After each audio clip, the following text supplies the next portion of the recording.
Hello student, कैसे हो? आशा करता हूँ ठीक ही होंगे। आज हम एनसीईआरटी मैथमेटिक्स क्लास 11th का एक्सरसाइज 1.6 सॉल्व करेंगे। देखिए, तो एक्सरसाइज 1.6 है। यदि x और y दो ऐसे समुच्चय हैं कि nx is equal to 17, ny is equal to 23 तथा n x union y is equal to 38, तो n x इंटरसेक्शन y।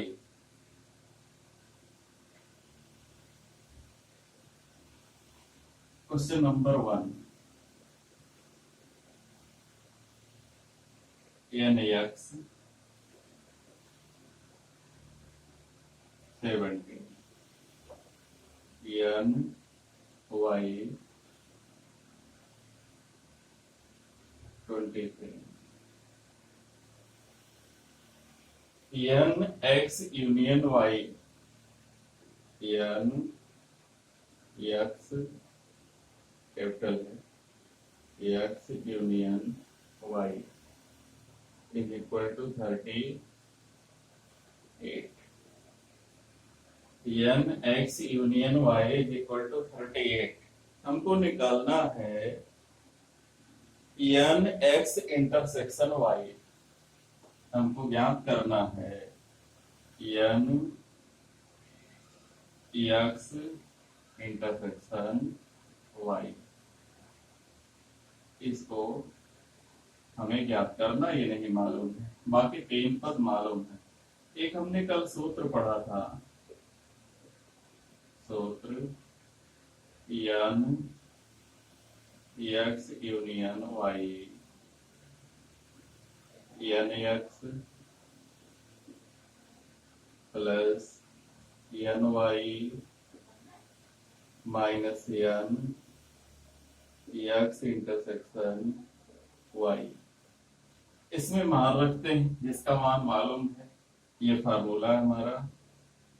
इसकी जगह रख देंगे 38, 17 plus 23 minus n x intersection y। n x intersection y दाहिने पक्ष में माइनस है, बाएं तरफ ले आएंगे, प्लस हो जाएगा x इंटरसेक्शन y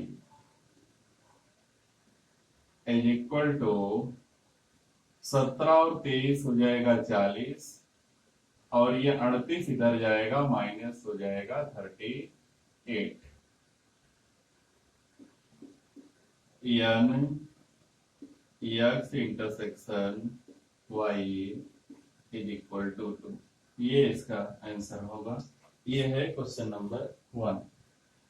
ये हमने सूत्र का अध्ययन पिछले वीडियो में किया था, उसी सूत्र का हमने प्रयोग किया। हमको तीन सूत्र मिले थे। एक, अगर x और y दोनों असंयुक्त हो, यानी दोनों में कुछ कॉमन ना हो, तो n x यूनियन y या a यूनियन b बराबर n a plus n b होता है।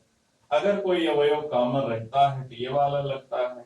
अगर मान लीजिए तीन पद है तो तीन पद का एक फार्मूला मिला था, तीन सूत्र हमको मिले थे। फिर दूसरा है, यदि x और y दो ऐसे समुच्चय हों कि x यूनियन y में 18, x में 8, y में 15 अवयव हों, तो इंटरसेक्शन में कितने अवयव होंगे? बस केवल शब्दों में लिखा है कि यूनियन में 18, यूनियन में 38 की जगह है 18। फिर x में कितने? x में 8, y में 15, nx 8, ny 15।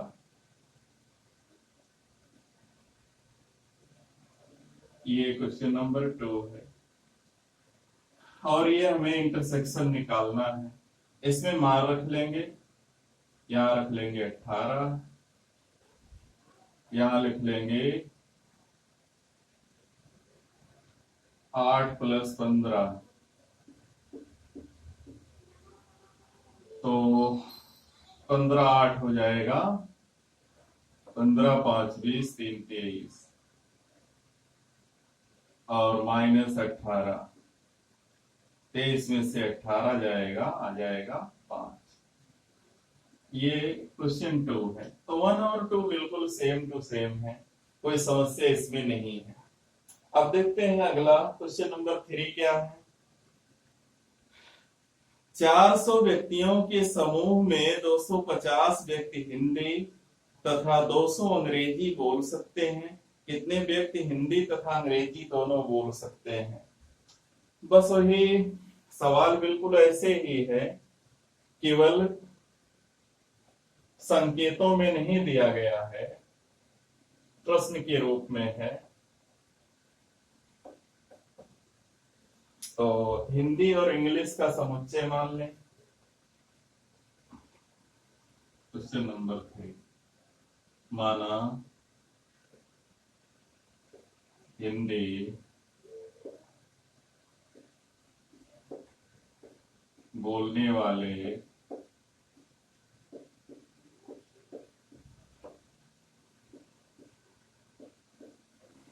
लोगों का समुच्चय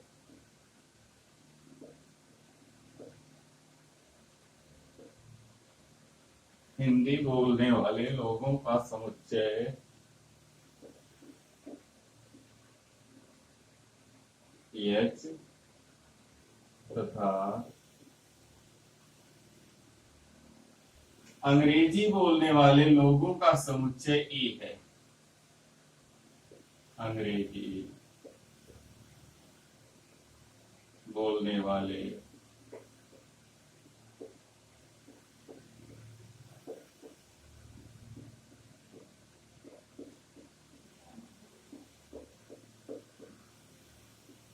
लोगों का समुच्चय ई है। ये दिया गया है। कुल कुल कितने व्यक्ति हैं? 400 कुल व्यक्ति। कुल व्यक्ति जो है यानी union N H union E बराबर 400।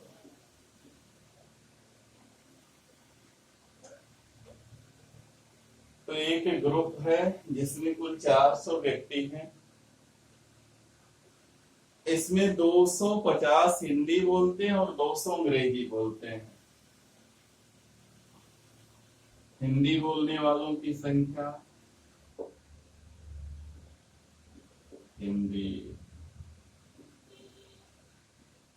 बोलने वालों की संख्या, इसको लिखेंगे एन एच 250। फिर अंग्रेजी बोलने वालों की संख्या, अंग्रेजी बोलने वालों की संख्या एन ई बराबर 200।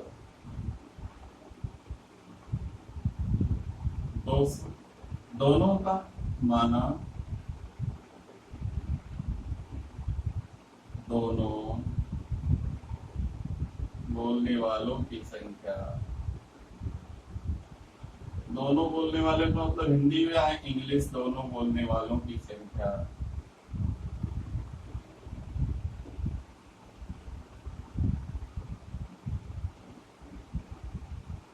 एन एच इंटरसेक्शन ई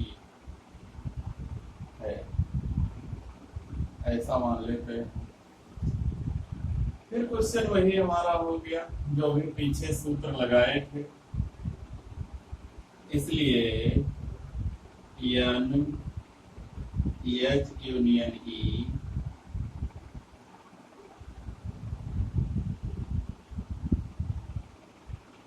बराबर एन एच प्लस एन ई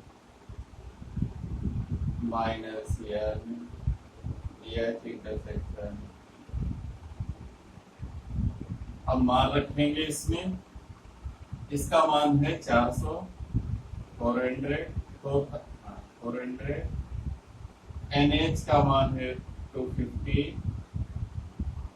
इसका मान 200 minus n H intersection E। अब NH इंटरसेक्शन E बाई ओर आएगा, n H intersection E equal होगा, ये 250 और 2 जुड़ेगा हो जाएगा 450, और 400 जाएगा इधर, घटेगा, और जब घटाएंगे तो आ जाएगा 50। यानी ऐसे 50 लोग हैं जो हिंदी और इंग्लिश दोनों भाषाएं बोलते हैं। तो ये क्वेश्चन नंबर 3 इस तरीके से हल हो जाएगा हमारा। क्वेश्चन नंबर 4 है, यदि यस और टी दो ऐसे समुच्चय हैं, यस में 21, टी में 32, इंटरसेक्शन में 11 अवयव हों, तो यूनियन में कितने अवयव होंगे? कहने का मतलब यूनियन निकालना है। ये तीनों दिए गए हैं तो डायरेक्ट मान रख लेंगे। चलते हैं आगे। यदि x और y दो ऐसे समुच्चय हैं, x में 40, यूनियन में 60, इंटरसेक्शन में 10 है, तो y में कितने अवयव होंगे? यानी n y हमको निकालना है। तो ये सूत्र ऐसे ही होगा, केवल nx ny, यही ny अज्ञात है और बाकी ज्ञात है, तो मान निकल जाएगा। बिल्कुल सूत्र ऐसे ही लगाना है। चलते हैं आगे। 70 व्यक्तियों के एक समूह में 37 कॉफी और 52 लोग चाय पसंद करते हैं। प्रत्येक व्यक्ति दोनों पेयों में से कम एक पेय पसंद करता है, तो कितने व्यक्ति कॉफी और चाय दोनों पसंद करते हैं? तो वैसे ही है जैसे ये सवाल हमने लगाया कि कुल व्यक्तियों की जो संख्या है वो 400 है, तो उसमें 70 लिखेंगे। कॉफी वालों की संख्या अलग, चाय वालों की अलग दिया। इंटरसेक्शन वाला जो है उसको मान लेना कि माना कॉफी और चाय दोनों पसंद करने वाले लोगों की संख्या N C कॉफी और चाय, T इंटरसेक्शन C, टी और कॉफी दोनों निकाल लेना। तो वहां भी इंटरसेक्शन ही निकालना है। यूनियन 70 है और कॉफी यानी का समूह में 37 लोग काफी हैं, तो NC बराबर 37 है और NT बराबर 52 है।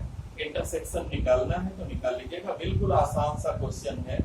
आप देखते हैं क्वेश्चन नंबर 7।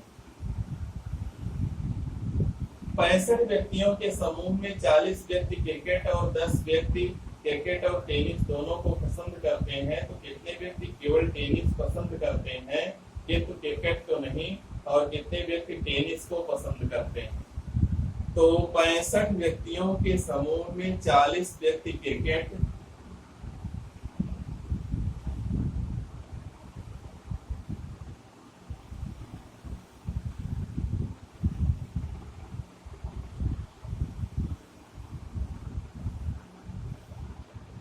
इसको वेन आरेख से थोड़ा सा समझिएगा, फिर इसे साधारण तरीके से लगाएंगे। कुल 65 लोग, कुल व्यक्तियों की संख्या है 65 और उसमें 40 लोग क्रिकेट, 40 लोग क्रिकेट या सी लिख लेते और यहाँ टी लिख लेते यानी टेनिस। कह रहा है कि 65 व्यक्तियों के समूह में 40 व्यक्ति क्रिकेट और 10 व्यक्ति क्रिकेट तथा टेनिस दोनों को पसंद करते हैं। 10 व्यक्ति हैं जो दोनों में कॉमन है, तो 10 यहाँ लिख दें, तो यहाँ हमको लिखना पड़ेगा 30। तो क्रिकेट में 30 10 40 हो जाएगा, और इसका मान हमको नहीं मालूम है। टोटल 65 है इतना हम जानते हैं, तो 30 10 40 और 40 यहाँ 25 अगर लिख दे तो 65 हो जाएगा। टोटल 65 व्यक्ति हैं। 40 व्यक्ति क्रिकेट में आ जाएंगे, 10 क्रिकेट और टेनिस दोनों में आ जाएंगे, तो 65 में से बचे 25 व्यक्ति हैं जो केवल टेनिस खेलते हैं, और 25 10 35 व्यक्ति हैं जो टेनिस खेलते हैं। टेनिस में ये कॉमन वाला भी लिया जाएगा, केवल टेनिस में कॉमन वाले को छोड़ दिया जाएगा।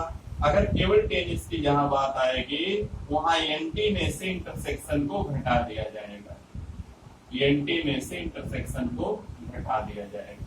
तो इसमें सबसे पहले लिखेंगे कि माना क्रिकेट खेलने वाले व्यक्तियों का समुच्चय सी और टेनिस खेलने वाले व्यक्तियों का समुच्चय T.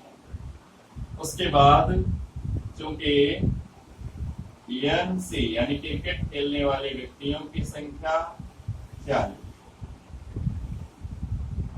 N C intersection T, दोनों में कॉमन व्यक्तियों की संख्या 10, दोनों में कॉमन व्यक्तियों की संख्या 10। और एक और दिया है एन सी यूनियन टी, इसका मान है 65, 65। कुल व्यक्तियों की संख्या है 65। तो मान लीजिए माना टेनिस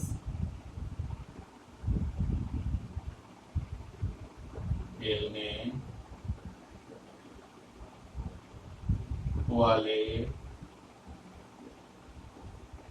खिलाड़ियों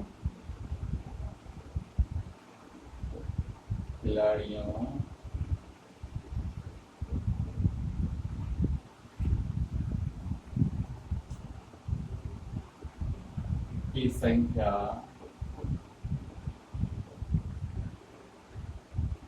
N T.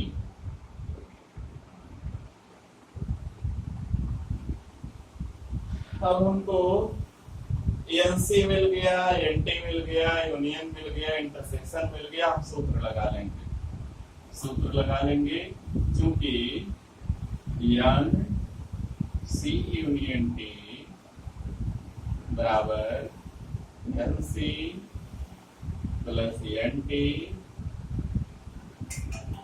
Minus n C intersection T, इतना हो जाएगा।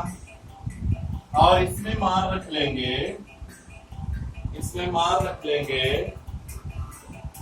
यूनियन का जो मान है वो 40 है, 40 नहीं 65, यूनियन का मान 65 है। एनसी का मान 40 है, एनटी का मान नहीं मालूम है, लिखना पड़ेगा एनटी, और इंटरसेक्शन का मान 10 है। थोड़ा सरल करेंगे, एनटी अपने स्थान पर रहेगा, एनटी ये 40 में से 10 जाएगा 30, और 30 आएगा 65 में से घटेगा 65 माइनस 40 प्लस 10। अच्छा अंतर करेंगे इतना हो जाएगा, एनटी बराबर 35, 65 10 75 में से 40 गया 35। तो टेनिस के खिलाड़ियों की संख्या जो है वो 35, इसलिए टेनिस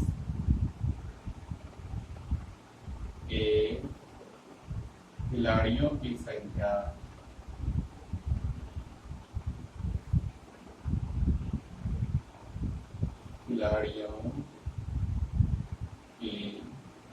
संख्या 35।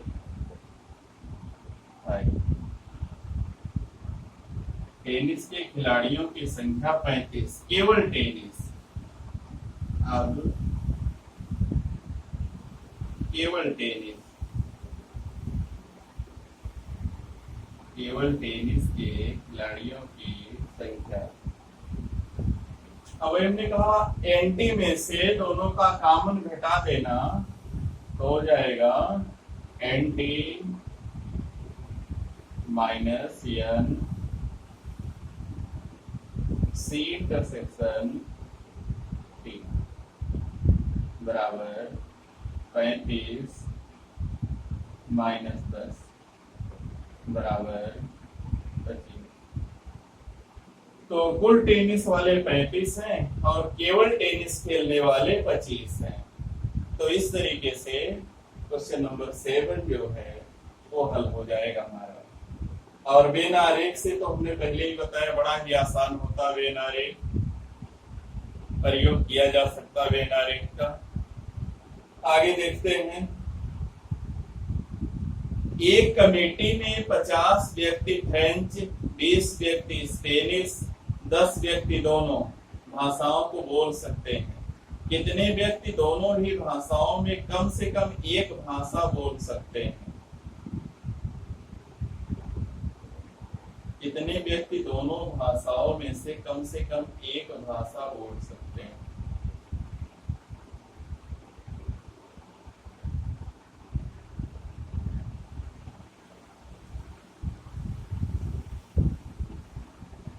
पचास व्यक्ति फ्रेंच हैं, 20 स्पेनिश हैं, इंटरसेक्शन दोनों मालूम है, यूनियन निकालना है तो आसान है। फ्रेंच को एफ मान लेना, स्पेनिश को एस मान लेना। तो एनएस और इंटरसेक्शन मालूम है, यूनियन का मान निकालना है तो कम से कम एक भाषा वाला यूनियन में आ जाएगा। तो बड़ा ही आसान सा प्रश्नावली था, केवल हमको एक सूत्र का अध्ययन इसमें करना था। N A union B is equal to n A plus n B minus n A intersection B. तो इस वीडियो में इतना ही। अगर हमारा वीडियो पसंद आएगा तो वीडियो को लाइक कीजिए, शेयर कीजिए और हमारे चैनल को सब्सक्राइब कीजिए। धन्यवाद।